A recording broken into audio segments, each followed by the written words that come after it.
Bon, bah, c'est Mais cool. d'abord, macro. Macro, yes. Donc un peu de patience là. La macro, c'est un peu plus boring, mais ça va nous donner plus d'indicateurs et plus d'informations pour plus long terme. Hmm. Jusque quand est-ce que cette liquidité est là pour nous porter, pour nous donner ce souffle dans le dos, en fait. Hmm. Donc on va regarder ça. Parce que ce que tu paraissais me dire, c'est que le marché était plutôt en mode risk-on là, ces derniers temps. Oui, c'est ce que j'avais partagé il y a quelques semaines où moi je disais: «Question macro, vous avez le feu vert», Hmm. de ma part, et on va encore une fois regarder ça de près. Quels sont les acteurs, encore une fois, qui le font? Quels sont les charts et les institutions, qu'on doit regarder pour rester à voir ces informations? Je vais les partager avec vous aussi, hein, que vous savez simplement regarder ces charts tous les jours aussi pour vous-même, de regarder combien de liquidités il y a dans le système et de comment il y a ce sentiment d'investisseur qui reste OK ou pas OK. Parce que ça a naturellement un impact sur Bitcoin et les marchés crypto-monnaies aussi, parce que c'est un risk-on avec du levier presque. Right? Et on Ouais. a vu des mouvements bizarres dans l'or, etc. aussi. Donc, on voit quand même des positions que des investisseurs sont en train de se positionner pour certaines choses. Donc, on va regarder ça de près. C'est cool. Parfait. Je vais te contredire, mais j'aime bien la macro, surtout quand elle vient de toi. Ah, ça c'est génial. Merci Dragon, c'est toujours super chouette, ces compliments. T'as des fans, Tintin, chez les Déjà. logiques, aussi bien sur la partie macro que sur la partie DeFi là que tu fais vraiment très très bien. Ah wow, super chouette. Merci, merci pour ça, Zach. Alright, donc liquidity baby. Let's go, super important. On a de la liquidité, on voit qu'il y a de la liquidité dans le marché. Donc il y a l'or qui bouge, il y a le Bitcoin qui bouge et il y a le risk on qui bouge aussi. Spécifiquement, le risk on avec un bêta qui est assez haut. Qu'est-ce que je veux dire avec ça? Il y a quelques actions, il y en a 7, on appelle ça le Magnificent 7, qui sont en train de bouger très très fort et qui sont en train de prendre en fait toute la liquidité du marché de l'S&P 500.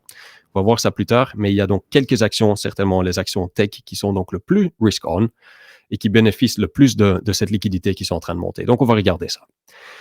Donc, liquidité en hausse, comme prévu. Ce que donc j'avais dit il y a quelques semaines, le feu vert de macro, il est encore toujours là. Et si vous vous rappelez bien, je ne sais pas si c'était la semaine passée ou si c'était il y a 2 semaines, on a regardé la vision de Michael Howell. Et Michael Howell de Cross Border Capital, c'est une société qui fait de la recherche pour des investissements. Michael Howell, il est la tête de cette société et il est expert en tout ce qui est liquidité. Donc, certainement dans des moments comme ces mois-ci ou cette semaine-ci, il est très important de suivre son mindset. Il a fait ça déjà depuis toute sa vie et de temps en temps, la plupart des fois, ce n'est certainement pas intéressant, cette liquidité, mais certainement ce temps-ci, cette semaine-ci, c'est super intéressant. Donc, on a alors fait cette analyse, on a dédié tout un live stream à cette analyse. On a regardé comment lui, il voyait la liquidité et comment on savait regarder ces choses. Et maintenant, on va mettre ça en pratique parce qu'on voit que tous ces charts sont encore très actuels aujourd'hui. Donc, on voit ici la Federal Reserve Balance, la Fed Balance Sheet. Donc, ça, c'est le bilan de la Fed, le noir. Et vous savez qu'à partir depuis 2022, ils sont en train de réduire ce bilan. Ils sont en train de faire du resserrement quantitatif, comme on appelle ça, le quantitative tightening. Et ça, c'est donc l'inverse de quantitative easing. Quantitative easing, c'est ils impriment de l'argent pour l'échanger contre des bons de trésor et des prêts hypothécaires dans des banques. Donc, ils donnent de la liquidité dans les banques. Ça ressouffle l'économie. On connaît l'histoire maintenant. Le resserrement quantitatif, ça veut donc dire que maintenant, tous ces bons de trésor et ces prêts hypothécaires qu'ils ont sur ils sont en train de les vendre. Mais en fait, la Federal Reserve ne sait pas les vendre. Ce qu'ils font, c'est qu'ils roulent cette dette. Donc, ils gardent cette dette jusqu'à échéance, jusqu'à maturité, comme on appelle, dans le marché obligataire. Ces bons de trésor, ils les gardent jusqu'à maturité et ils ne prennent pas plus de bons de trésor. Donc, en fait, ce bilan, il est en train de descendre parce que tous ces bons de trésor commencent à être en échéance, en maturité. Et donc, après ça, ils disparaissent. Right? Ils sont repayés. Ce n'est plus un asset. C'est ça qu'on voit depuis 2022 qu'ils sont en train d'essayer de réduire ce bilan. Encore une fois, ici, ça c'était avec le faillissement de SVB, Silicon Valley Bank, et avec le Bank Term Funding Program, le BTFP, le fameux comment ils ont sauvé le système bancaire. Je ne vais pas encore une fois expliquer, ça a à faire avec les bons de trésor qui étaient en perte. Tu l'as déjà fait. Voilà, je l'ai déjà expliqué comment c'est. Donc ça, c'était ce blip ici. Ce qu'on voit, c'est que maintenant, ce bilan, il est encore toujours en train de descendre. Donc, ce resserrement quantitatif, il est en train de faire son travail. Mais là, on voit que les réserves, ce qui veut dire l'argent, le crédit qu'il y a dans le marché, il est en train de monter. Et certainement, le dernier temps ici, on a vu un très, très grand spike. OK? Donc, on va regarder comment on s'est regardé ça et analysé ça. Parce que ce spike-là, ça fait que les actions montent très fort, que l'or est en train de basculer très fortement et que la crypto voit aussi un influx assez gigantesque dans tout ce qui est risk on. Donc, on va analyser ça. Pour les gens qui me suivent dans le Discord, tous les lundis, on fait une semaine à venir. Donc, ce que moi je regarde pendant cette semaine-là, dans la crypto et dans la macro. Et si vous me suivez, là, il y a toutes les semaines qu'on regarde le RRP, le Reverse Repo Facility. Et pour les gens qui veulent encore une fois suivre et qui n'étaient pas là le dernier live stream, ceci, c'est l'indicateur RRP ONT SYD. Vous le voyez ici, RRP ONT SYD. Ça, c'est le bassin de liquidité que j'appelle ça, qui est donc hors de l'économie. Et encore une fois, je l'ai déjà complètement expliqué dans les live streams précédents. C'est la piscine. C'est la piscine, voilà, que maintenant, Yellen, de la trésorerie des États-Unis, utilise pour financer le déficit américain. Et on voit qu'il est en train de descendre très, très rapidement. Vous ne le voyez pas ici sur la charte, mais je sais éventuellement la prendre en TradingView. Donne-moi 2 secondes. T'inquiète. Parce que ça va être plus facile. Bon, je vais changer ça. Là, vous devez voir TradingView. Ouais. Ceci, c'est le bilan de la Fed. On n'a pas besoin de ça. On est à la recherche du RRP ONT. Ouais. Parfait. Donc ici, vous voyez la chart zoomed out. Vous voyez que, voilà, ici, ça c'est donc la chart zoomed out. Et on a commencé vers les 2,5 000 millions. Donc, c'était quoi encore en français, Zach? C'était trilliard? C'était milliard? 2500 milliards? Ouais. Les billions? 2,5 trillion, donc 2500 milliards. 1000 milliards, okay. 2500 milliards, c'est ça. Billion, trillion en anglais. C'est assez difficile une fois qu'on à chaque fois, c'est avec des chiffres comme ça. Tu me poses une colle. Oui, exactement. Non, je comprends. Donc, on est passé très rapidement. Il est en train de se vider. Tu vois qu'il se vide. Et semaine 47, je pense que j'avais partagé qu'il est enfin en dessous de 1000 milliards. OK? Et il est maintenant en train de encore vider plus rapidement. On va zoom un peu de où on est.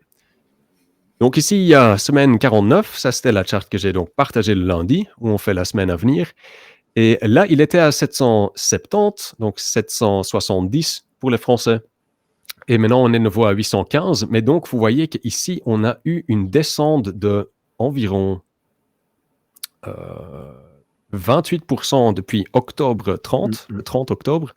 Ce qui veut dire 320 milliards, right, de dollars qui sont sortis là depuis le 30 octobre. OK? Seulement 35 jours, c'est ça? Exactement. C'est exactement ça. Et donc, qu'est-ce que ça fait? Ça nous donne de la liquidité dans le système. Pourquoi? Parce que c'est donc une piscine qui est hors de l'économie, en forme de money market funds, ils investissent là-dedans. Et donc, Yellen, elle vend des bons de trésor à court terme, des treasury bills, à un taux d'intérêt qui est un peu plus haut que ce qu'ils reçoivent dans le RRP. Et donc, tout cet argent qui est là, ça passe dans les bons de trésor et ça achète les bons de trésor que Treasury Yellen émet pour le déficit des États-Unis. Qu'est-ce qui se passe maintenant avec ça? Cette pool de liquidité, c'est pas notre pool de liquidité de DeFi, mais cette piscine qui est hors de l'économie, tout à coup, ça change tout cet argent qui n'était donc pas dans l'économie et ça les change pour des bons de trésor américains. Et si vous vous rappelez encore, c'est quoi le but ou la fonction des bons de trésor américains? C'est le collatéral du monde. OK? Donc, des bons de trésor à court terme que Yellen est en train d'émettre aujourd'hui en une rapidité monstrueuse, ça nous donne donc plus de collatéral dans le système. Et plus de collatéral dans le système nous donne naturellement plus d'options d'investissement, de donner des crédits contre ce collatéral. Right? Donc, ça nous donne de la liquidité dans le système. C'est vraiment 320 milliards de dollars de liquidité dans le système bancaire et bien plus que ça. Dans presque le système mondial, parce que beaucoup de pays et même beaucoup de banques en Europe utilisent les bons de trésor américains comme collatéral. OK? Donc, en essence, échangeant cette liquidité contre plus de collatéraux, donc les bons du Trésor américain, dans le système. OK? Donc, rappelez-vous de ce 320 milliards ici. OK? 320 milliards en 30 jours depuis octobre le 30. Deuxièmement, quelque chose de... On en a parlé il y a longtemps. Si vous vous rappelez encore les problèmes des États-Unis avec le plafond de la dette, les problèmes de la fond de la dette, avec le plafond de la dette, où on pensait que, merde, on est dans les problèmes parce que les États-Unis ont atteint leur plafond de la dette, et donc ça devait passer par le Congrès, par le Parlement pour augmenter ce plafond de la dette de nouveau, parce que sinon on aurait un défaut des États-Unis. Il faut vous rappeler encore de ça, il y a quand même assez longtemps, mais c'était un hot topic pendant ce moment-là. Puis, moi, j'avais dit que puisqu'ils ne savaient plus émettre de dette, et maintenant, je vais de nouveau zoom out sur cette charte, si je trouve le bon bouton. Ça, c'est le Treasury General Account. Si vous vous rappelez encore, le Treasury General Account, c'est le compte bancaire des États-Unis. Right? C'est Treasury Yellen, donc Janet Yellen, qui est le boss et qui est en contrôle de ce compte bancaire des États-Unis. Quand on avait ce problème avec le plafond de la dette, on commençait avec un compte bancaire qui était aussi à 1800 milliards de dollars dans ce compte bancaire. Mais donc, puisqu'ils ne savaient plus émettre plus de dettes en forme de bons de trésor, ils avaient énormément de dépenses, mais donc ils ne savaient pas prendre de la dette pour ça. Et donc, qu'est-ce qu'ils devaient faire? Ils devaient utiliser ce compte bancaire pour essayer de fund toutes ces dépenses. OK? Financer toutes ces dépenses. Financer toutes ces dépenses, exactement. Et vous vous rappelez peut-être encore que moi j'avais dit autour d'ici qu'on commence à être dans les problèmes et que vers encore quelques mois, il serait complètement vide et alors on aurait un défaut des États-Unis en fait. Donc ils devaient monter le plafond de la dette. On a alors trouvé une manière de monter ce plafond de la dette, mais toute cette descente ici, je vous disais aussi que c'était en fait un assouplissement quantitatif. Pourquoi? Parce que ce compte bancaire, c'était de l'argent qui était hors de l'économie et les frais que le gouvernement américain doit payer, c'est des dépenses qui vont dans l'économie. C'est tout ce qui est hôpitaux, tout ce qui est medical care, des pensions, tout ça, ça rentre. Il y a une entreprise derrière que les États-Unis le gouvernement doit payer, tu vois. Donc tout cet argent ici, ça rentrait dans le système immédiatement. Et c'est là où moi je disais que quand le Treasury General Account descend, c'est de la liquidité dans le système. OK? Vous vous rappelez encore de ça? Parfait, super. Donc ce qu'on voit maintenant, c'est que de temps en temps il monte, de temps en temps il descend, de temps en temps il monte. Maintenant il est de nouveau en train de descendre aussi. OK? Donc pour financer le déficit encore plus, ils sont de nouveau en train de prendre un peu de ce Treasury General Account. Maintenant, depuis le 30 octobre, rappelez-vous, c'est l'analyse qu'on fait depuis le 30 octobre, pour maintenant. On regarde la liquidité depuis le 30 octobre. On voit que ce Treasury General Account, ils ont de nouveau dépensé 100 milliards. Right? Les 97 milliards pour les Français de dépenser depuis le 30 octobre, encore une fois. OK? Donc, si ça descend, comme le RRP, comme ceci, liquidité plus, si ça descend ici aussi, c'est liquidité plus. OK? On a plus de liquidité dans le système. Parfait, super. Alors, on va rechanger. Et s'il y a plus de liquidité, ça a tendance à être bénéfique pour le marché action. Oui. Et on va voir ça plus tard parce qu'en fait, on a de la liquidité excédentaire. Il y a encore une différence entre de la liquidité dans le système, mais ça doit être de la liquidité excédentaire. Parce que si cette liquidité est utilisée pour des autres choses, naturellement, elle ne va pas prendre de risques, elle ne va pas acheter des actions avec ça. Right? Donc, on a besoin de liquidité excédentaire. Et je vais vous expliquer comment ça se fait qu'on ne sait rien faire avec la liquidité aujourd'hui qui est pompée dedans. OK, donc le Treasury General Account. Le TGA fonctionne donc essentiellement de la même manière. Le TGA, ou compte général du Trésor, est le compte bancaire du gouvernement. Lorsque de l'argent est retiré du compte, il est dépensé dans l'économie pour toutes sortes de services, augmentant donc ainsi la liquidité qui est dans l'économie. Par conséquent, une diminution du TGA augmente donc la liquidité dans le système. Donc ça, c'est les deux choses qui nous fournissent énormément de liquidité. Le RRP, et ça, c'est la liquidité mondiale sous forme de collatéral, mais ceci, c'est surtout aux États-Unis. Les États-Unis aussi, ils ont beaucoup de dettes à repayer vis-à-vis des autres pays, mais la plupart de cet argent rentre donc dans l'économie des États-Unis. Alors, numéro 3, sur la direction de la liquidité, c'est naturellement le bilan de la Fed, où moi je l'ai expliqué. Et le bilan de la Fed, ils sont donc en train de faire du resserrement quantitatif, mais de combien? Ici, on va zoomer sur la charte. Ça, c'est le WALCL. Ah oui, désolé, je ne l'avais pas dit. Pour les gens qui veulent suivre le Treasury General Account, c'est le WTREGEN. OK? Ceci, c'est en weekly. Regarde ça en weekly. On a les résultats, on a les données toutes les semaines. Pour le WT Region, pour le RRP, c'est tous les mois que ça va changer. OK? Juste pour info, pour les gens qui veulent regarder. Yes. Alors, ceci, c'est le bilan de la Fed. Le bilan de la Fed, c'est le WALCL. Et ça, c'est toutes les semaines donc, qu'on a aussi les données là-dessus. Donc, rappelez-vous, on a un plus de 97 du Treasury General Account. On a un plus 320 du Reverse Repo Facility. Et là, on voit que depuis le 30 octobre, ça c'est un tout petit peu en fait, il y a un petit 73 milliards de dollars de resserrement quantitatif. OK? Donc ici, moi j'ai fait moins donc 73 milliards de QT. Ça nous donne encore toujours une liquidité, une injection de liquidité nette dans le système, même avec des taux d'intérêt qui sont hauts, même avec la Federal Reserve qui est donc en train de faire un resserrement quantitatif. On a une liquidité nette de 344 milliards de liquidité nette en plus depuis le 30 octobre. OK? Et donc ça, c'était ce que je voulais dire avec le feu vert, parce que ça, c'est déjà depuis tout un temps que c'est le cas. Liquidité excédentaire qu'on a dans le marché. Pas encore excédentaire. Là, on n'est pas. Mais il y a de la liquidité extra qui vient dans le marché. En fait, c'est comme un robinet qui est donc allumé. C'est pas une pompe qui ressort cette liquidité, mais c'est un robinet qui est allumé. OK? Et donc, en fait, la Federal Reserve, la Banque centrale américaine, elle n'a pas beaucoup de contrôle là-dessus. Parce que c'est qui fait ça donc? Ça, c'est Yellen qui est en train de viser le reverse repo. Donc, c'est le gouvernement américain qui fait ça.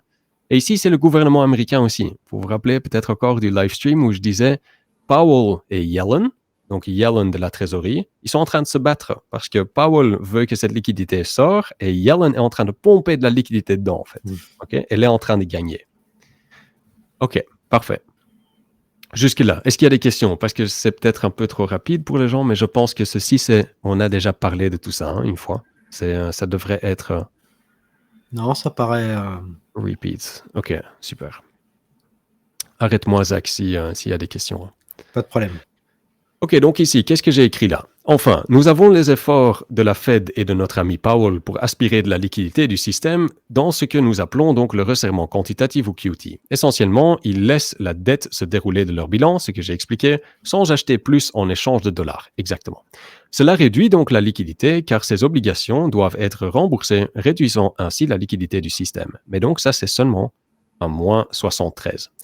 Et donc ce qu'on voit, c'est que les efforts de la Federal Reserve pour réduire la liquidité via leur bilan et un taux fonds fédéraux plus élevé, donc des taux d'intérêt qui sont plus élevés sur les prêts interbancaires tous les nuits, tous les jours. Ça, c'est le Federal Funds Rate, en fait. Mais de ça, on va encore une fois faire un live stream pour bien l'expliquer pour les gens. Un taux fonds fédéraux plus élevé sont complètement compensés par le drainage du bassin RRP, donc le Reverse Repo Facility, par Yellen et par le prélèvement du TGA, du Treasury General Account. Donc, ils augmentent la liquidité nette, résultant en une liquidité excédentaire. Et là, on va regarder c'est quoi cette liquidité excédentaire. Je crois, mais non. Attends, d'abord, on va voir les résultats de ça.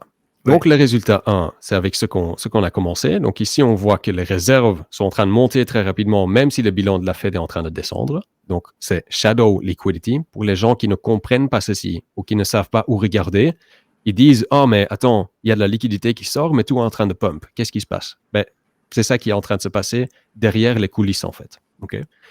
Et donc, qu'est-ce qu'on voit aussi? C'est les Financial Conditions Index, donc les conditions financières. Il est en train de descendre rapidement. Si on monte, c'est des conditions qui sont plus strictes. Quand ça descend, c'est plus à l'aise. Okay? Donc, il est en train de descendre assez rapidement, le dernier temps ici aussi. Okay? Et c'est donc à cause de toutes les choses que j'ai expliquées là-dedans. Et donc, cette liquidité excédentaire, on va regarder ça. Aujourd'hui, on a donc une économie qui est en train de se contracter. Pour les gens qui nous suivent dans le Discord, de temps en temps, moi, je partage donc les chiffres et les données macroéconomiques sur l'Europe et le Japon et les États-Unis. Et ce qu'on voit là, c'est que le PMI, donc le Manufacturing Index, ce qui nous donne des bonnes informations sur si l'économie est en train de contracter ou est en train d'élargir, de pousser. De repartir, ouais. De repartir. Si c'est plus que 50, c'est en train de pousser. Et si c'est moins que 50, il est en train de contracter l'économie. Et ces chiffres, maintenant, depuis quelques mois, ils sont en contraction. Donc, on voit qu'en Europe, l'économie n'est pas en train d'aller très bien. En Chine aussi, ils ont beaucoup de problèmes. Et aux États-Unis, ils ont aussi beaucoup de problèmes. Donc, qu'est-ce qu'on voit là? En fait, on a donc une économie qui se contracte, mais il y a plus d'argent dans l'économie à cause de cette liquidité qui est foutue dedans. Et donc, même avec cette liquidité qui est là, ça ne veut pas dire que tout à coup, le business reprend avec toutes les crises qu'on a aujourd'hui, après le Covid, etc. Donc, qu'est-ce qui se passe? On a donc un excès d'argent dans un système par rapport aux besoins réels de l'économie. Parce qu'il y a plus d'argent dans l'économie qu'on a demande pour de l'argent. Parce que personne ne veut encore prendre des crédits à des taux d'intérêt qui sont très hauts. Personne ne veut prendre du crédit. Personne ne veut encore investir dans leur société et il y a nettement moins de rentrées qui viennent pour les sociétés. Donc, en fait, il y a un excès d'argent avec ça. On ne sait pas donner des crédits avec ça. Donc, où est-ce qu'on va aller avec cet argent? On va prendre du risque. Et c'est ça qui est si important, c'est qu'aujourd'hui, on est dans une situation qui est très unique, en fait. C'est que même avec les resserrements de la Banque centrale, qui a donc un effet sur les crédits dans le monde, parce que personne ne va acheter une maison avec 5%, 8% de taux d'intérêt par an. Personne ne va prendre des prêts à des taux d'intérêt qui sont si hauts pour les réinvestir. Donc, l'économie est en train de descendre très rapidement, en train de contracter. Mais avec ça, il y a quand même énormément de liquidité qui est en train de rentrer dans le système. Tu vois? Donc, c'est très unique, c'est très spécial. Et c'est pour ça qu'on... À cause en fait des dépenses gouvernementales, puisque finalement cet argent que le gouvernement dépense dans l'économie pour soutenir la justice, les écoles, les hôpitaux, se retrouve obligatoirement à payer des choses, des lits d'hôpitaux, du matériel, et donc voilà, l'argent vient. Et Crypto Clubber qui image très bien la chose, qui dit à Airlad, il y en a un qui écope l'eau dans le bateau et l'autre qui creuse dans la coque. Donc, c'est exactement ça. Creuse dans la coque. Et Powell, il est en train d'essayer d'enlever l'eau du bateau. Mais il ne sait pas le virer assez rapidement. Bah oui. Mais on va voir plus tard que, et maintenant ici, ça c'est l'image, c'est de où est-ce que Yellen, elle utilise un cheat code en fait, hein? Comme dans GTA, elle utilise un cheat code parce qu'elle a de la liquidité qui est normalement pas dans l'économie, qu'elle s'est épuisée maintenant. Et c'est quoi cette liquidité? Ça, c'est donc ce bassin RRP qui est en train de descendre super rapidement. Donc, l'image ici, ce que j'ai voulu dépicter. Ouais, imager. Oui. Imager. Parce que moi, j'apprends en visuel aussi, c'est qu'aujourd'hui, on est dans un désert. OK? Et ce désert, il est créé par la Federal Reserve, par Jerome Powell. Il est en train de retirer toute cette liquidité et les crédits. Et normalement, dans ce désert-là, l'économie ne s'est pas poussée. OK? Donc, normalement, tout est mort. Right? On est en contraction. Ce qui se passe ici, c'est que dans ce désert, il y a un bassin, et ça, c'est le RRP aujourd'hui, qui est en train de donner de la liquidité, qui est en train de fournir que les plantes savent pousser dans ce désert ici, ce qui n'est pas normal, mais qui est le cas. Alors, nous, on va essayer d'analyser qu'est-ce qui va se passer si ce RRP, si ce bassin, il est vide. Parce qu'ici, là, on est en degen mode. Hein. Il y a Microsoft qui fait des 2X, Google qui fait des 2X, Bitcoin à 45 000, de l'or qui dépasse son all-time high. Il y a des choses super bizarres ici. Et tous les investisseurs, en fait, ils disent, mais attends, c'est pas possible parce qu'on est dans un putain de désert. Désolé pour le mot. On est dans un désert, right? C'est ça que je voulais montrer ici. Voilà.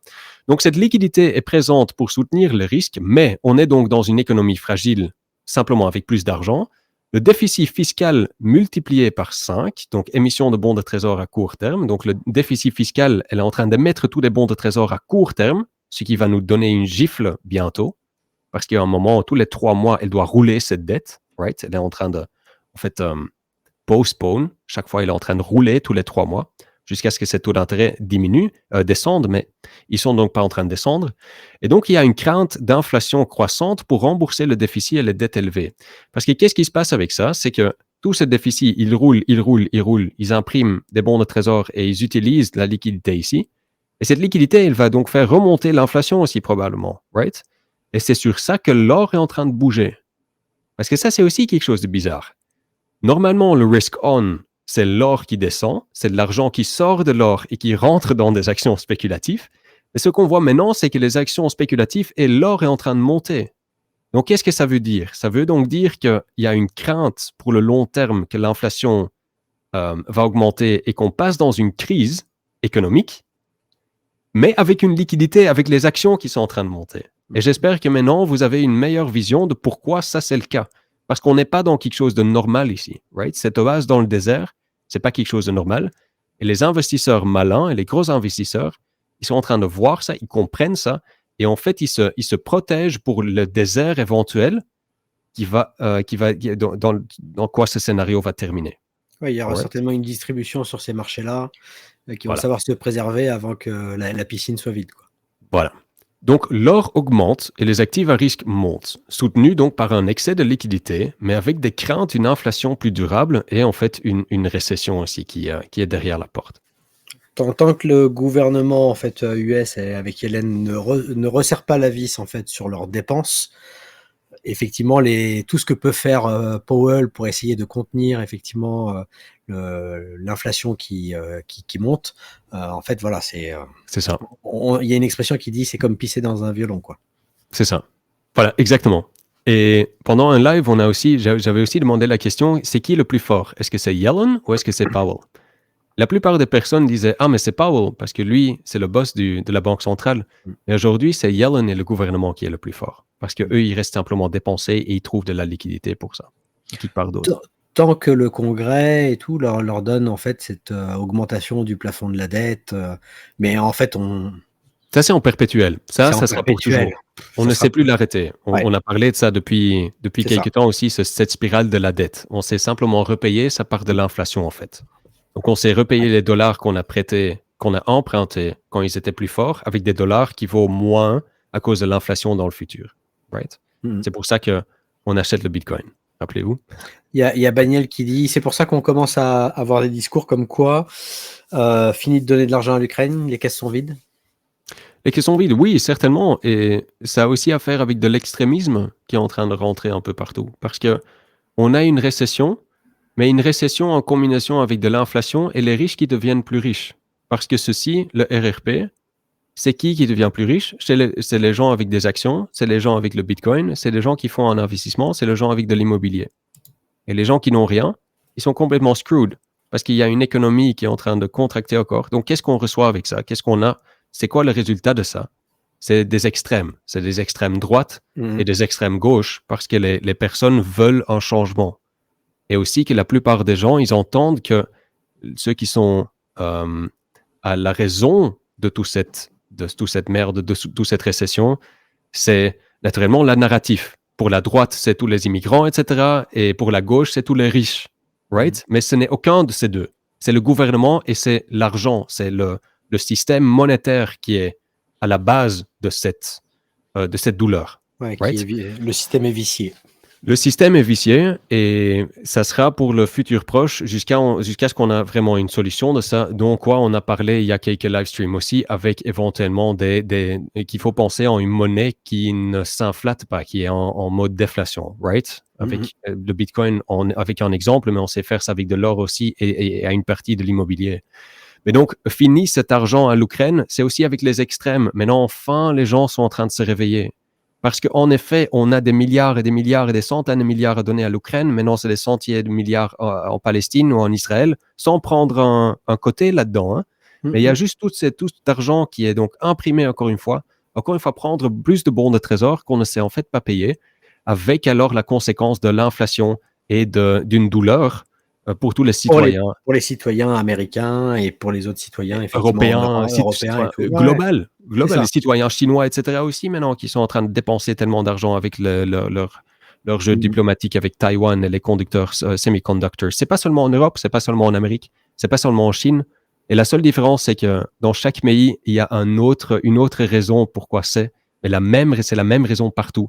C'est une monnaie qui sait seulement fonctionner avec une inflation monstre qui est basée sur les crédits depuis les années 1961, depuis Nixon et le choc. Et là, on est passé en monnaie fiduciaire totale. Mais de ça aussi, on a pas. Ouais, et puis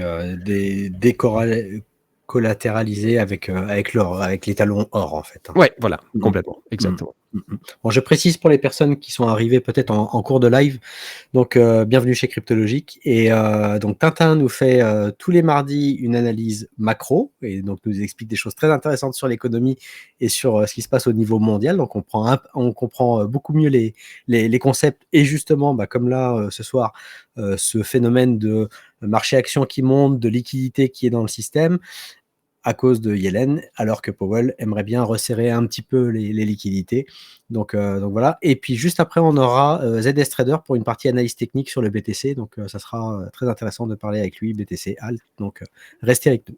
On aura le full package. Le full package. Donc, en effet, cette liquidité excédentaire à cause du RRP qui est en train de descendre. Mais donc, jusque quand est-ce que ça s'est resté? Et c'est pour ça qu'on est presque là. Pour quelque chose d'intéressant, au moins, ici, on s'est commencé à spéculer et commencer à faire des visuels de jusque quand est-ce que cette fête ici, qui ne devrait pas être là dans le désert, jusque quand est-ce que ça s'est duré et quelles sont les répercussions de ça?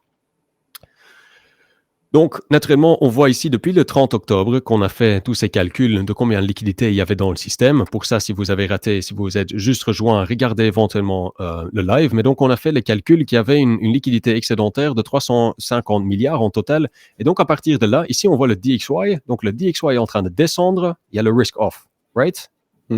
Dollar qui est en train de descendre. On essaye de trouver quelque chose d'autre. Le Bitcoin qui monte depuis le 30 octobre, on a 35 000. Naturellement, il était déjà en montée, mais donc c'est pour voir depuis, on a fait les calculs, qu'est-ce qui s'est passé avec le marché. Ici, on a alors l'or aussi. L'or a fait un all-time high ici avec un petit wick de short squeeze, mais quand même, il est en train de monter. Il y a beaucoup de volatilité dans l'or, donc il y a beaucoup d'intérêt là-dedans. Et ici, on voit le S&P 500 qui est en train de faire un new yearly high aussi, donc un nouveau high pour cette année-ci. Donc, on voit que ça fait bouger les marchés quand même. Et donc, encore une fois, qu'est-ce qui est en train de bouger dans les S&P 500 pour les gens qui suivent un peu le marché? Là, c'est pas une surprise, mais c'est les 7 plus grandes des 500, right? Donc, les S&P 500 en total a fait un plus 19%. Les 493 sans les 7 meilleurs ont fait un plus 6%. Et les S&P 7, donc de la technologie, le Magnificent 7, comme on l'appelle, ils ont fait 71% de tout ça, right? Donc ça, c'est vraiment... Meta, Amazon, Apple, Microsoft, Google, Tesla et Nvidia. Nvidia, voilà, exactement. Bien joué, Zach. Non, c'est sur ton graphe. Ah oui, voilà, exactement, c'est ça. Meta, Amazon, Apple, Microsoft, Google, Tesla, Nvidia. Ouais. C'est ça. Moi, je pensais que t'étais très fort, mais génial, super. Ouais. J'aurais dû jouer le jeu. Oui, exact.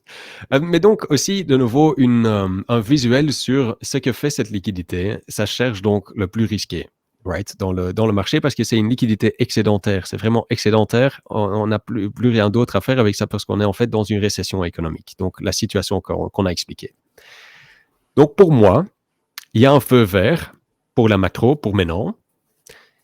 Mais cette fenêtre est en train de se fermer très rapidement. Cette fenêtre, on a commencé avec une fenêtre de 2500 milliards dans le RRP. Maintenant, on a encore une fenêtre de 770 milliards. Donc, cette fenêtre est en train de se vider rapidement. Maintenant, il y a quelques scénarios. Une fois que c'est presque vide, ce reverse repo, ce bassin de liquidité, ce cheat code que Yellen est en train d'utiliser pour financer ce déficit. Elle aura pas d'autre, on est d'accord qu'elle n'a pas d'autre alternative. Si le reverse repo est vide, elle n'a pas d'autre solution pour financer ses dépenses gouvernementales. Ces dépenses gouvernementales, qui est-ce qui va encore acheter ces bons de trésor alors? C'est ça qu'on a parlé chaque fois de live depuis que j'étais en Thaïlande. Je disais qui va acheter ces bons de trésor, right? Donc les Japonais, les Chinois sont en train de vendre, ils sont en crise. Enfin, on a toute l'explication, right? Donc une fois que ce RRP n'est plus là, en effet, qui va acheter ces bons de trésor? Et là, on peut avoir vraiment des problèmes de essayer d'émettre ces bons de trésor. Donc il y a deux scénarios là. Scénario 1, c'est que si les taux d'intérêt baissent avant que le reverse repo soit vide, là, on a une vague de quantitative easing ressouplissement quantitatif, il y a la Fed qui rentre dedans, il y a la Fed qui achète les bons de trésor, on repompe l'économie plein de liquidités et on repasse en ressoufflement, right? On va voir plus tard comment avec les calculs, avec les CME Fed Funds, le futur du Fed Funds, on peut éventuellement essayer d'avoir un visuel de quand ils vont faire descendre ces taux d'intérêt. Il y a beaucoup de spéculation là entre, personne ne le sait naturellement. Et donc, ça, c'est une des scénarios, c'est que si ces taux d'intérêt descendent avant que le reverse repo soit vide, Treasury Yellen, c'est de nouveau émettre des bons de trésor à un taux d'intérêt qui soit plus bas. Et c'est de nouveau prendre de la dette presque gratuite. Maintenant, cette dette, elle coûte cher parce que ces taux d'intérêt sont très hauts. Right? Donc maintenant, elle est dans les problèmes et elle doit chercher ça, donc qui par d'autres. Donc si les taux d'intérêt descendent et que la Federal Reserve, donc comment est-ce qu'ils font descendre ces taux d'intérêt? Ça, c'est encore quelque chose d'assez important. Je l'ai expliqué avec les Bee Gees. Comment est-ce qu'ils font ça? Ils impriment donc de l'argent hors de l'air, hors de rien. Ils impriment de l'argent et ils achètent des bons de trésor avec ça. Ils mettent de la liquidité dans les banques. Donc, ils échangent de l'argent imprimé pour des bons de trésor que les banques détiennent, pour des prêts hypothécaires des banques. Ils échangent ça. Et donc, les banques reçoivent de la liquidité. Qu'est-ce que ça fait avec ça? Cette liquidité est donc dans les banques, ce qui veut dire que le taux sur quoi les banques prêtent de l'argent, l'un à un, toutes les nuits, donc c'est le taux d'intérêt sur une nuit, sur un jour, il descend. Pourquoi? Parce qu'il y a plus de liquidité dans le système et donc ces emprunts, il y a plus d'argent dedans, donc ces emprunts descendent en taux d'intérêt. Okay? Parce qu'il y a plus d'argent dans le système bancaire. Donc ces banques prêtent de l'argent à l'un à l'autre pour un taux d'intérêt qui est plus bas parce qu'il y a plus d'argent là. Une fois que la Fed ressort cet argent de ces systèmes bancaires, l'argent devient plus coûteux et donc les banques demandent un taux d'intérêt qui est plus haut pour les liquidités excédentaires. C'est logique? Ça clique part? OK. Donc là, de nouveau, c'est le QT. Donc, ils vont imprimer de l'argent, ils vont donc acheter des bons de trésor, ils donnent la liquidité et tout est solutionné pour moi là. Mais non. Il y a un trait if. Et ça dépend de comment est-ce que le désert fonctionne là. Est-ce que l'économie est complètement cassée? Right? Parce qu'elle est en train de se casser maintenant. Okay? On est dans un désert, mais ça sait encore être pire. En fait, ce n'est pas encore un désert. Il y a plein de plantes partout, mais ils sont en train de mourir, vraiment, rapidement. Ils ont besoin d'eau. Okay? Donc, on n'est pas encore dans un désert. Mais qu'est-ce qui se passe si c'est déjà trop tard? Parce que là, si c'est trop tard, même ce tsunami avec de l'eau ne va pas savoir sauver cette économie immédiatement. OK? Donc il faudra du temps pour que ça reparte. Il faudra du temps. C'est une possibilité, je ne sais pas. Oui, mais donc le plus de temps qu'on attend, plus que ça devient un désert, plus qu'on a ce risque. OK? Donc là, il y a donc deux possibilités dans ce scénario. Cette vague vient à temps et l'économie est sauvée. Ça, c'est ce qu'on appelle un soft landing. Right? Un atterrissage en douceur. Atterrissage en douceur. L'autre possibilité, c'est si c'est déjà un désert, même si on a tout un tsunami d'eau là-dedans, ça ne va pas immédiatement repasser en tout est OK. Et ça, c'est ce qu'on appelle un atterrissage en dur, un atterrissage dur, un hard landing. Ça, c'est la différence entre les deux. Okay? Ça, je ne sais pas pour maintenant, mais je ne vais pas vous laisser avec un je ne sais pas. On va essayer de faire des calculations là-dedans pour vous donner quand même une meilleure vision. Alors, numéro 2... En tout cas, les mois à venir vont être super intéressants là-dessus. Les mois à venir vont être très intéressants à regarder pour ça. Maintenant, l'autre scénario, c'est que si le RRP, donc le bassin de liquidité, est vide et les taux d'intérêt restent élevés, là, on est 100% screwed. Il n'y a pas de solution alors. OK? Donc, si ces taux d'intérêt sont encore aussi hauts ou même au-dessus de 4% aujourd'hui, avec le RRP qui est vide à zéro, Yellen est vraiment, vraiment dans la merde. OK? Je n'utilise pas ce mot souvent, mais on est vraiment, vraiment dans des difficultés. OK? Et là, on devra passer en risk-off. Right? Parce que là, il y a une grosse possibilité que les Treasury Auctions, le Quarterly Refinancing Announcement, le QRA, dont quoi on a parlé, que là, ça merde complètement. Qu'il y a vraiment presque personne qui veut encore acheter de bons de trésor américains. Et là, on a un souci. Parce que là, la Banque centrale doit... Enfin, on en parlera si c'est le cas plus tard de ça, mais ça, c'est problème. Big issue. OK? Donc, ce qu'on veut, c'est que ces taux d'intérêt descendent le plus rapidement possible pour nous. OK? Qu'est-ce qui te paraît le scénario qui profiterait le plus à Bitcoin? C'est un scénario où on est à un quantitative Ici. easing. Voilà, on est Ça 100% QE, liquidité à fond et que l'économie refonctionne aussi. Parce qu'on n'est pas encore là. Peut-être le cycle prochain que les gens vont voir Bitcoin comme truc de refuge. Et je le vois souvent sur Twitter, etc. Ah, mais maintenant, Bitcoin est un asset de refuge parce que ça a monté avec le faillissement des banques. Et maintenant, on est en crise et Bitcoin est en train de monter. Non, parce qu'on est donc dans un désert. On est dans une oase ici. Mais cette oase ne devrait pas être là. OK? Ouais, l'oasis. Oasis. Un oasis, ouais. Et donc, si on a ce QE et que l'économie est en ressoufflement et qu'on est reparti off with the races, avec le crédit et toute la liquidité qui revient, là, c'est Bitcoin qui va bien aimer. Mais ceci, ça pourrait repousser. Enfin, moi, j'étais plutôt sur un cycle qui pourrait partir que en fin d'année 2024. En tout cas, pour moi, sur un scénario plus à partir fin 2024, ce qui laisserait augurer finalement une année 2024, grosso modo, assez morose encore. Assez volatile. Et on va regarder ma vision là-dessus. Enfin, je l'ai déjà partagé il y a 9 mois, tu sais. Mais la vision reste la même chose. Mais donc, en effet, on a besoin d'une excuse, comme toi tu disais. On a besoin de quelque chose qui va faire bouger les marchés. Est-ce que ça le Tether FUD? Non. Très probablement que ça va être vraiment des problèmes systémiques. Ceci, c'est des problèmes systémiques, tu vois. Et ça c'est vraiment fort faire bouger le marché. Right? Ouais. OK. Parfait. Super. J'avais juste une question. Alors, c'était Vandava. Est-ce que tu veux dire que tout surplus doit forcément être emprunté? Que tout surplus? Comment tu veux dire? Alors, je ne sais pas ce que Vandava voulait dire par les surplus. Tous les déficits extra. Donc, les déficits, en fait, le surplus, peut-être que je l'interprète mal, mais est-ce que tu veux dire un pays a des rentrées en impôts, tout ce que tu dépenses au-dessus de ça, un déficit budgétaire? Si ça doit être imprimé, en théorie. Emprunté, oui, ça doit être emprunté. Donc, il y a deux solutions, en fait, de ressortir de là. Ou bien tu augmentes les impôts, ce que presque aucun président, certainement avec des gouvernements tous les 4 ans, qui roulent tous les 4 ans, ne veut jamais faire. Avec une inflation comme aujourd'hui et avec une montée des extrêmes, augmenter les impôts là, ce serait mettre le dernier coup de bambou sur les citoyens. Et on est aussi dans une période d'élection partout, donc ils vont certainement pas faire ça. Donc ça, c'est option numéro 1. Et même avec cette option, est-ce qu'on sait aller loin assez avec ça? Non, on ne sait pas taxer assez pour le déficit d'aujourd'hui. Numéro 2, c'est l'option de on réduit le nombre qu'on dépense. Ça aussi, il y a trop de dépenses. On a vu donc la population qui est âgée, toutes les dépenses médicaux avec les guerres, etc. C'est un perpétuel. Là, on a besoin de plus de dettes pour repayer notre dette même, parce que les taux d'intérêt, c'est déjà 25% des impôts qu'on rentre. Donc, simplement repayer cette dette, le taux d'intérêt est déjà 25% des impôts. Et donc, la solution qui est très facile, c'est simplement imprimer plus d'argent pour acheter cette dette.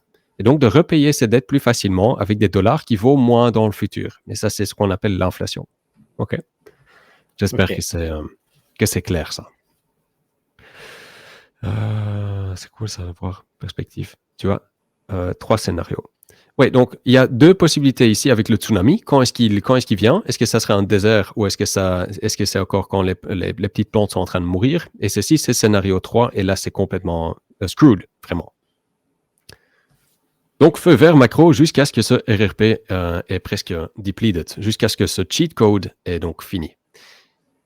Et donc, ce qui est donc important pour nous à voir, c'est naturellement le RRP, le nombre qu'il y a dans ce bassin. Et donc, maintenant, vous savez regarder ça aussi sur TradingView tous les jours, si vous voulez. Vous savez suivre ça pour vous-même, pour prendre des décisions d'investissement basées sur ça. Et alors, ici, on a le Fed Fund Futures. Et dans un live passé, encore une fois, je pense qu'il a aussi enregistré, donc j'espère l'avoir sur YouTube bientôt, où j'explique comment ces marchés... Oh, désolé. Ces marchés savent prédire éventuellement des hausses ou des baisses de taux de la Fed. On a expliqué ça. C'est à faire avec les marchés futurs qui sont en train de trader ça. Okay? Je vais donc regarder éventuellement le live stream avant si vous voulez voir comment ça fonctionne, mais juste les chiffres ici, aujourd'hui, et naturellement le plus loin qu'on essaye de regarder, le plus trouble c'est, right? Donc tu regardes pas jusqu'à décembre, Voilà. jusqu'à trop loin, mais Exactement, mais même déjà après 2 semaines ou 3 semaines, ça commence déjà à être difficile. Mais bon, je veux quand même vous le partager. Comme vous le savez, donc le 13 décembre, on a de nouveau une décision de la FOMC pour réduire, sur les taux d'intérêt, OK? Ici, donc, il y a encore 8 jours, donc la semaine prochaine, ça va être important de regarder, mais quand même, on a 99% de certitude que ils vont garder le taux où il est aujourd'hui, qu'ils vont pas faire descendre les taux. Maintenant, dans le futur, qu'est-ce que ces futurs nous disent? C'est que le 20 mars, pendant la FOMC du 20 mars, la décision des taux de 20 mars, il y a une 60% de chances qu'ils vont descendre le taux d'intérêt, OK, de 0,25. Ça serait bien, mais naturellement, il faut bien plus. Avec des taux d'intérêt à 5,25 ou 5, c'est encore toujours très haut, oui. Mais donc, vous voyez que cette fenêtre, hein, c'est quand même déjà long, hein, le 20 mars. Et on voit le reverse repo qui est en train de descendre, encore 720 ou maintenant 810 dedans. Je ne sais pas s'ils vont y arriver. OK? Mais donc, le 20 mars, là, il descendrait déjà. Il commencerait à descendre. Ici, on le voit aussi, meeting probabilities, avec 52,8% de chance d'une descente de 0,25 points de base et même 8% de chance d'une descente de 0,5 points de base. OK? 50 points de base, 0,5%. Désolé. 50 points. OK? Donc, ça, c'est ce qu'on voit dans les Fed Fund Futures. Naturellement, je n'ai pas de boule de cristal, mais on doit vraiment regarder ça de proche, ces informations sur les taux d'intérêt. OK? Ça va être très important, donc. Donc, Casino Tintin, right? Nous voici.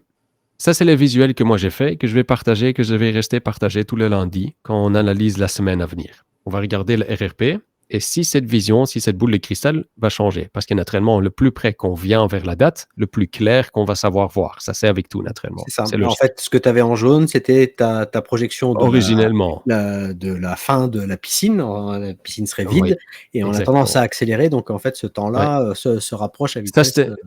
Ça c'était fait en semaine 45, right? Mais donc maintenant, on voit que ça accélère. Et maintenant, la prochaine vision là-dessus, le Casino Tintin, c'est déjà que ça serait en février.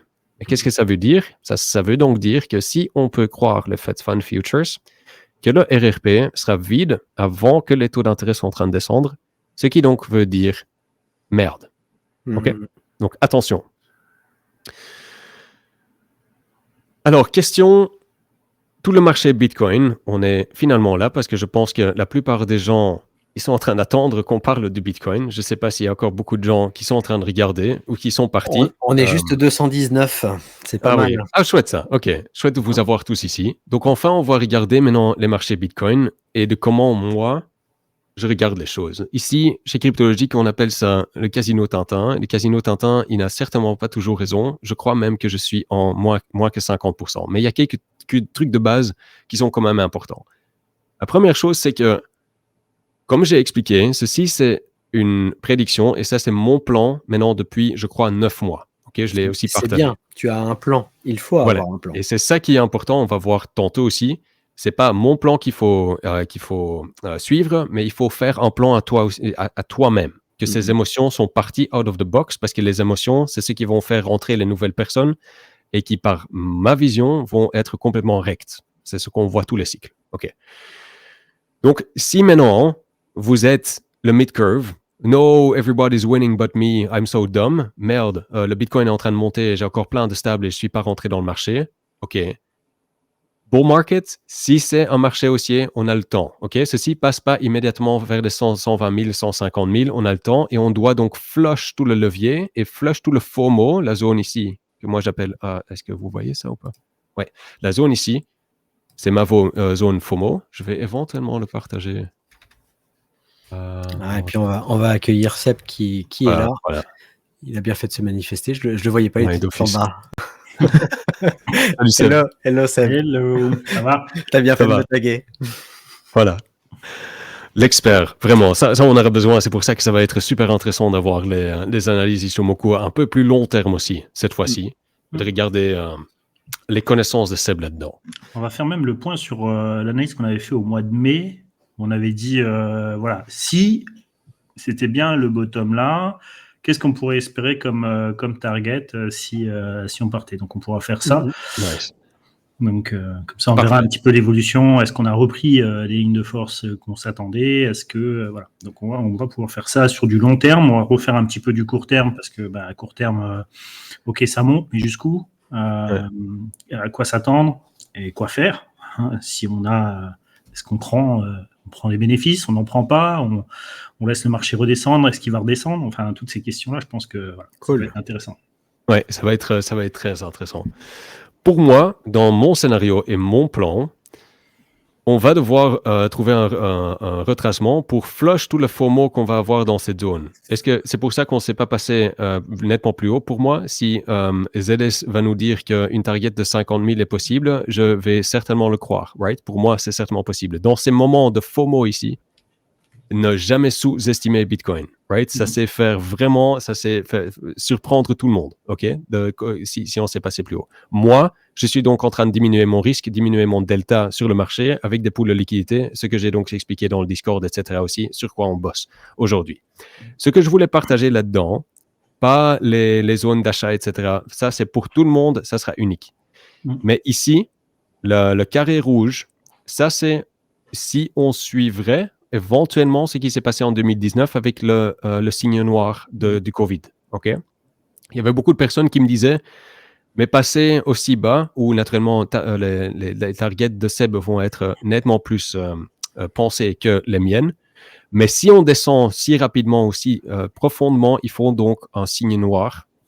Ça serait le signe noir. Okay? S'il n'y a pas de solution de la Fed, ça, c'est éventuellement nous passer vers les targets. Je crois que c'est pas une target N, le plus profond. La target E. Ouais. Passer vers une target E maintenant pour essayer de rejoindre les deux visions, naturellement avec l'Ishimoku. Passer à la target E vers la baisse, éventuellement sur le long terme, ça serait possible avec un signe noir comme je vous ai expliqué, avec un RRP qui est vide, Powell qui ne veut pas baisser les taux, et donc le gouvernement américain qui s'est passé en soft default. Okay. Et si ça se passe, on va naturellement en parler et je vais dédier tout un live stream pour vous expliquer ce que ça veut dire. Okay. Et donc, juste pour vous dire ça. Alors, cette fois-ci, c'est différent. Ça va faire rentrer tout le monde aujourd'hui. Okay. Ça va nous donner des zones éventuellement jusqu'à 51 000 où les gens vont rentrer aujourd'hui. Il y a beaucoup de volatilité qui va venir les prochains mois. Ça, c'est une certitude que moi, je sais vous dire maintenant. Je ne sais pas vers où ça va aller, mais la volatilité va venir parce qu'il y a énormément de participants qui vont rentrer dans le marché depuis que ça a cassé 40 000. Okay? Donc, bien sûr, cela peut être certainement l'être, que ça soit différent et qu'on ne va pas secouer toutes ces personnes. Moi, je pense que la chance est très, très petite qu'on va immédiatement passer vers les 150 000 maintenant en marché haussier avec tout le monde qui rentre dedans. On doit d'abord... Seb va plus facilement savoir expliquer ça, mais avec la smart money, etc., on doit prendre des liquidités. On ne sait pas simplement garder tout le monde avec un levier de 5x, 10x dans ce marché éternellement. Okay? On doit avoir des resets. Il faut secouer le cocotier de temps en temps. Voilà, exactement. Donc, on peut donc percer les 50K pour moi et simplement continuer à monter jusqu'au halving. Moi, je n'y crois pas. Okay? Ça, c'est pas mon plan. OK, donc, pour ça, maintenant, bien, ce qui est en train de marcher très, très bien pour les cryptos, c'est qu'ils ont donc un clear skies pour moi de macro. Donc, le feu vert de la macro jusqu'à ce que ce reverse repo soit donc vide. Comment moi, je vais agir à ça? Si le reverse repo est vers les 200, 150, moi, je vais encore réduire mon delta dans le marché des cryptos. C'est à tout le monde de faire ce qu'il veut. Je vous donne simplement les outils, OK? C'est pour ça que moi, je dis, ne m'écoutez pas spécialement. Moi, je vous donne simplement les outils pour faire votre analyse aussi. C'est ce que ZS Trader fait aussi. Il vous donne des outils en forme d'indicateurs et de philosophie de marché et d'analyse technique. Utilisez ces outils, mais faites un plan, right? Et tenez-vous-y. Ce plan-ci que moi j'ai dessiné il y a 9 mois, où j'étais en train d'accumuler des bitcoins en dessous de 20 000, c'est là depuis 9 mois. Et je regarde ce marché. Pour moi, ça ne me donne pas d'émotion, ce marché. OK? Je suis content, naturellement. C'est cool. Mais je sais ce que je vais faire. Je suis sorti du marché. Des personnes vont dire « Ah, mais tu as réduit ton delta nettement trop tôt. » Moi, je l'ai réduit à partir de 39-40. Est-ce que ça peut passer jusqu'à 50 000? Oui. Est-ce que je vais être dégoûté? Non, parce que je suis mon plan. OK? Ça, c'est ce qui est important et je suis sûr que ZS va dire que c'est aussi important d'avoir un plan. C'est même le plus important d'avoir le plan. Voilà. Peu importe, en plus, nous, on fait qu'exposer nos idées. Je veux dire, on n'est pas... et si vous êtes là depuis le début, ça fait 3 ans, On n'est pas au mode FOMO, d'accord. On investit, on regarde au niveau de... On est factuel, c'est-à-dire on va regarder nos graphiques, ok, ça monte, on en profite, ça nous fait plaisir. Quand on commencera à sentir que le vent... voilà, moi, j'ai pas fait comme Tintin encore, c'est-à-dire que j'ai pas encore réduit mon risque. Pourquoi ? Parce que pour le moment, les lignes, ou en tout cas l'Ishimoku me dit, j'ai encore du temps. Quand je commencerai à avoir les premiers battements d'ailes de papillon qui me disent ça commence à sentir un petit peu mauvais, eh bien, je sortirai, comme c'était à l'époque, au mois de novembre 2021, où on disait attention, non pas 2021, c'était 2020 peut-être, je ne sais plus. Oui, je crois 2020. 2020, où on disait attention, il faut. On était à 63 000, 64 000. Commençait à dire stop. On va avoir la jambe de correction qui devrait arriver d'ici peu. On avait estimé la date du 15 novembre, 15 novembre ou 21 novembre. Et voilà, et ça s'est passé. Donc moi, je suis sorti de mon risque, je suis sorti de tout ce que j'avais à faire parce que le marché me le disait, les graphiques me le montraient. Donc après, quand je l'ai dit ou quand on l'a dit, forcément, il y avait des gens qui étaient to the moon et vas-y, j'y vais. Et non, c'est pas possible. Il y a des gens qui sont rentrés à 50 000, il y a des gens qui sont rentrés à 60 000. Ok, peu importe. Moi, je dis pas que j'ai raison ou j'ai tort. Je m'en fous. Je suis mon plan, comme Tintin suit son plan. Et on l'expose. On expose nos idées, nos façons de faire, nos réflexions pour que, ça nourrisse un petit peu la communauté de connaissances. En tout cas, on peut s'adapter avec ces connaissances-là ou rajouter ses propres connaissances. C'est un peu le principe, un petit peu la philosophie de Cryptologique. Donc oui, il nous faut un plan. Il faut absolument ne pas être surpris par le marché et comprendre ce que le marché nous dit et nous fait. Et après, il y a plein d'outils, il y a plein de manières de faire. Encore avec Tintin, on est en train de discuter sur la DeFi, sur les options, puisque c'était encore un sujet qu'on a mis de côté il y a 1 an de ça, les options.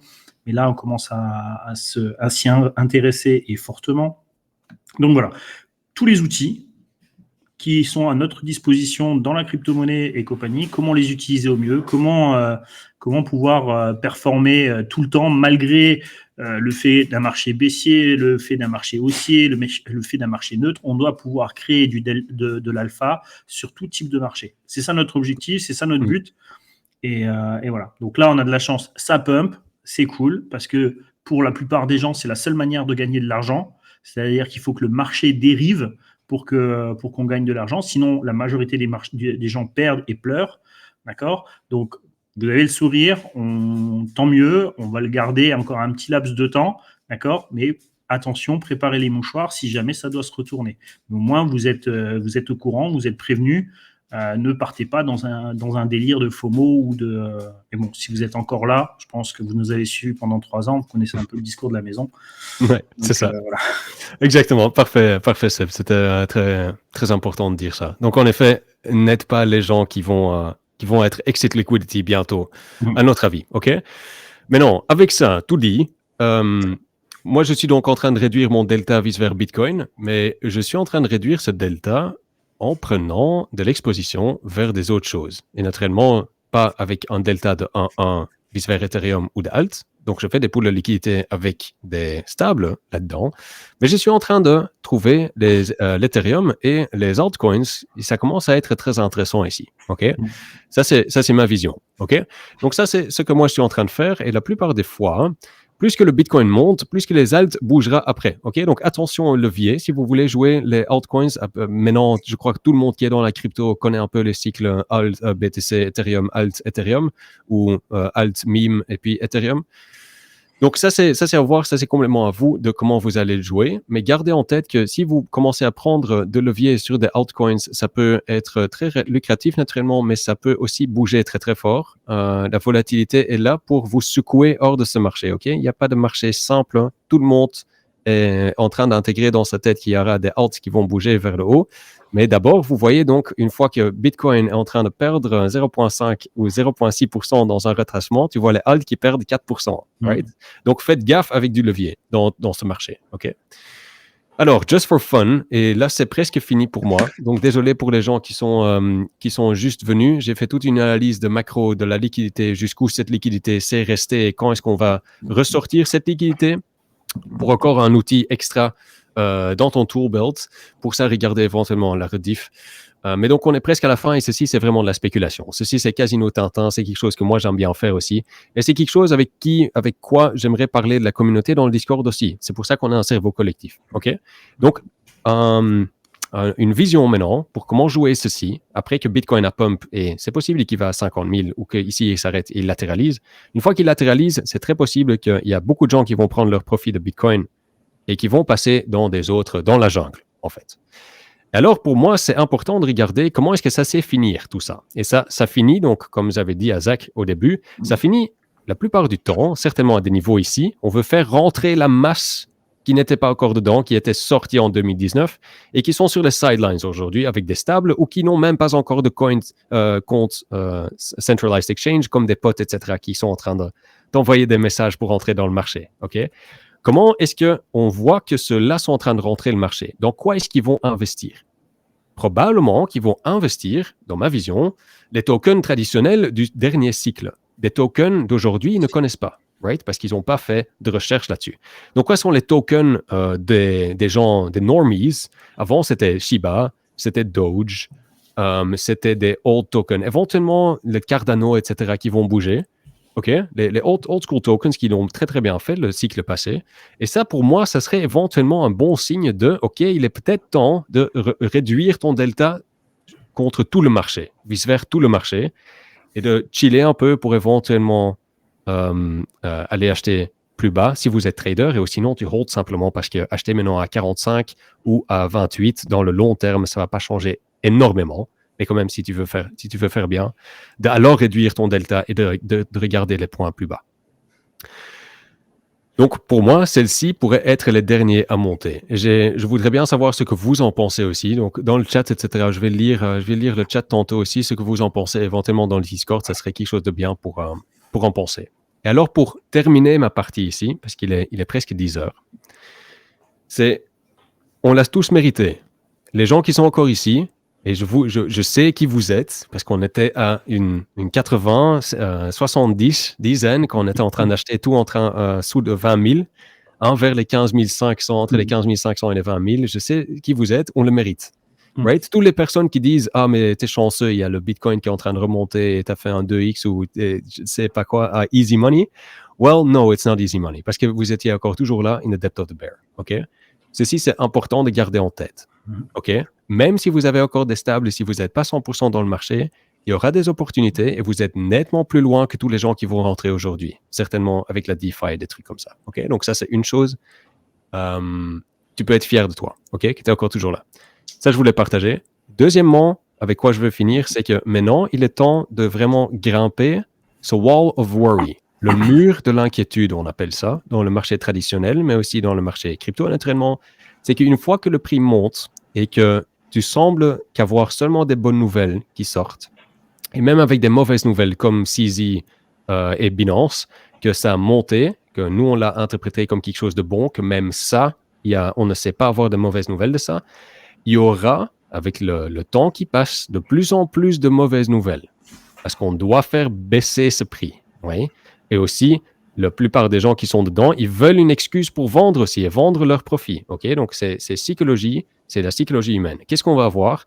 BlackRock et l'ETF va centraliser le Bitcoin. Okay? Le KYC, Know Your Customer de la DeFi. On le voit déjà qui commence aujourd'hui. Tous les accounts, on va devoir avoir les noms et ça va merder et Bitcoin et la DeFi va à zéro. Les régulations des États-Unis, okay? Là, ils sont en train de pump maintenant après CZ et Binance, ils sont en train de jeter, on va chercher Tether in offshore et des trucs comme ça. C'est qu'ils ne savent pas vraiment faire, on a expliqué ça. Il y a une récession qui va venir, hein, right? Rappelez-vous ici, scénario. Ah merde, oui, c'est une possibilité les gars, mais pas encore maintenant. Il faut d'abord le RRP qui soit complètement vide, que cette OAS soit partie. Les mineurs ne vont pas être rentables. Si le prix est même à 60 000 pendant le prochain halving, on doit avoir tellement de Bitcoin, l'électricité augmente seulement et ça ne va pas être profitable. Tandis que Bitcoin reste à 50 000, right? Et alors, on a Tether. Il y a encore nettement plus de problèmes ici qui vont venir dans les médias. Sache que ça va venir, ça vient. C'est les nouvelles qui suivent le prix. Hein, ZS? C'est les nouvelles. C'est ça. OK. Donc, attention, les gars, pour l'émotion, pour le FOMO, rationnel, créer un plan. OK? Et sur ça, c'est Tintin out de ma part.